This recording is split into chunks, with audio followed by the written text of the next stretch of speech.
I'm here in Rio Doce, New Mexico with Everett, and we're at the Grindstone Disc Golf Course. And disc golf, big deal here in Rio Doce. Can you tell me a little bit about this course? Sure, I can tell you that we got 27 holes here at the course. We have everything from a beginner intermediate 9 holes to a intermediate advanced and then even expert level holes here at the course. All par 3s, high altitude course, high alpine course as you could say. And yeah, it's quite the big deal here in Rio Doce, New Mexico. And the rules and all of that are very much like stick golf. Oh yeah, exactly the same. We have tee boxes, we have baskets, we have a par, we have different clubs or discs to use during the game. Man, yeah, we all have our own golf game, that's for sure. I'm here with Tiffany Owen in Lincoln, New Mexico. Small town, but a ton of history. So can you tell me about the historic significance of the courthouse that we're standing in and how Billy the Kid is involved with this courthouse? Absolutely. Well, this building was originally built in 1874, and at that time it was the Murphy Dolan store. So I always tell the school kids when they come to visit that this was the super Walmart of Lincoln in the 1870s. It was the biggest store in town, had a monopoly over the whole county, but ultimately the store failed and it was used as the county courthouse. And this is the town where the Lincoln County War occurred, which of course was made famous by the involvement of Billy the Kid.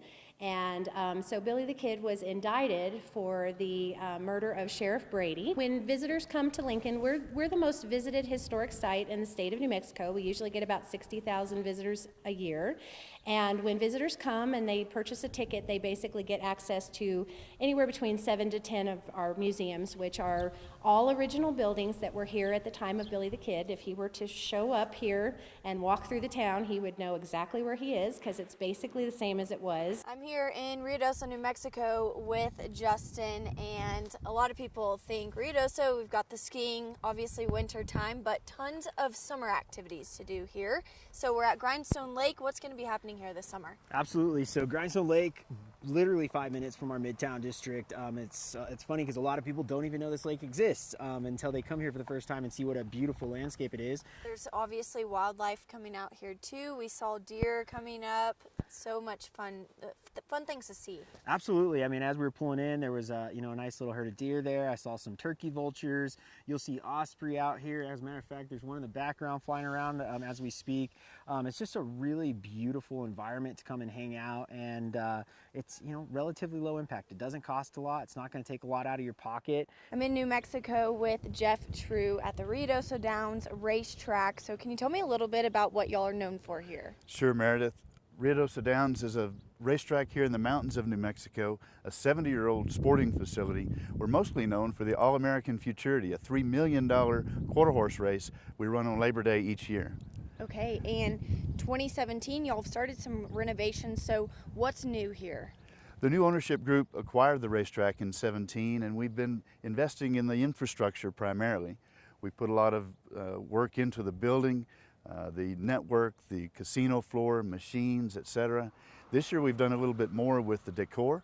We upgraded the turf club. We've put a new sign out on the highway. We've got a few more amenities for the public now, and it's all about the customer experience.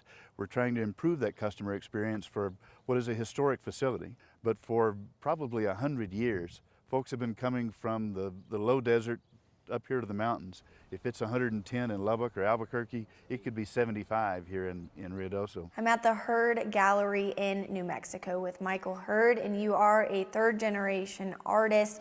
And these two pieces behind us, very significant and kind of show the legacy. That one is called Legacy. Can you tell me about these pieces and the legacy that you've continued? Well, I'll start with talking about my mother.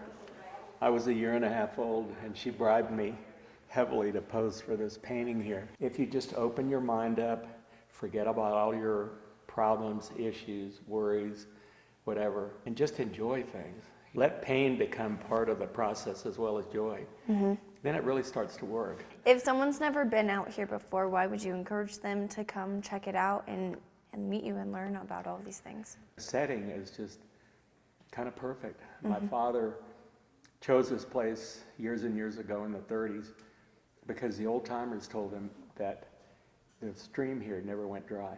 They said, Don Pedro, Aquí no se acaba el agua porque hay pozos más arriba. There's springs upstream, so the river is live all the time.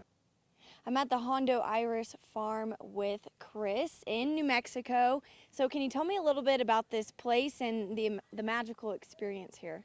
Absolutely. So the Iris Farm has been here in Hondo, New Mexico for 20 years now, and we specialize in botanical plants that are landscape hardy all throughout the Southwest, including the harsh conditions that you find throughout Panhandle of Texas, eastern New Mexico, and beyond. And back there, a fairy garden. What is that all about? So the Fairy Garden is a new addition to the Iris Farm, 2 years young now, and it is a whimsical, magical wonderland down there with folk art from 5 different artists, including the artists here in the valley. Thank you. We have more information on summer activities here in New Mexico in the Fox 34 News app. Back to you guys.